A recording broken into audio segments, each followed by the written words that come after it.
ایک آدمی امام ابو حنیفہ رحمۃ اللہ علیہ کے پاس آیا اور ایک عجیب و غریب سوال کیا کہ آپ ایک شخص کے بارے میں کیا کہتے ہو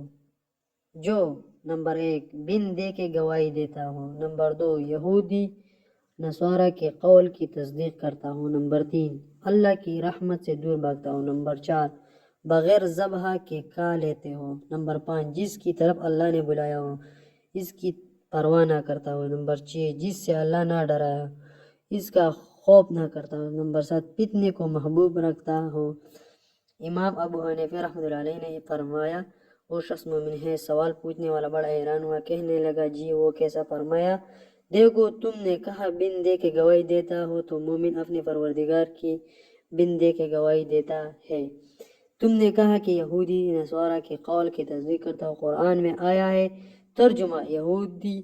کہتے ہیں کہ نصرانی حق پر نہیں ہے اور نصرانی کہتے ہیں کہ یہودی حق پر نہیں ہے، تو مومن ان دونوں کے اس قول کی تصدیق کرتا ہے۔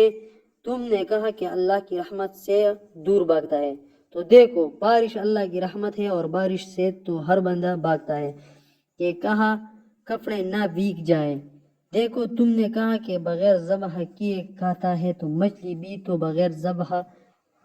کے ہوتی ہے، اس کو تو ہر بندہ مزے لے لے کر کھاتا ہے۔ تم نے کہا کہ جس کی طرف اللہ نے بلایا ہے اس کی طرف رغبت نہیں کرتا پس وہ جنت ہے، کہ اللہ نے اس کی طرف بلایا ہے مگر اس کو مشاہدہ حق اتنا مطلوب ہے، اللہ کی رضا اتنی مطلوب ہے کہ محبوب حقیقی کی طرف سے نظر ہٹا کر وہ جنت کی طرف نظر ڈالنا کبھی پسند نہیں کرتا۔ تم نے کہا کہ جس سے اللہ نے ڈرایا ہے اس سے وہ ڈرتا نہیں تو وہ دوزخ ہے، اس کو اپنے محبوب کی ناراضگی کی اتنی فکر رہتی ہے کہ جہنم میں جلنے کی پرواہ نہیں کرتا۔ تم نے کہا کہ اس فتنہ محبوب ہے، پس وہ اولاد کو قرآن میں فتنہ کہا گیا ہے، اور اولاد سے ہر شخص کو فطری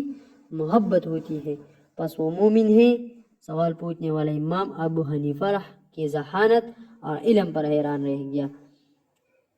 اگر ویڈیو اچھی لگی ہے تو چینل کو سبسکرائب کر دے، کیونکہ آپ کو اسی طرح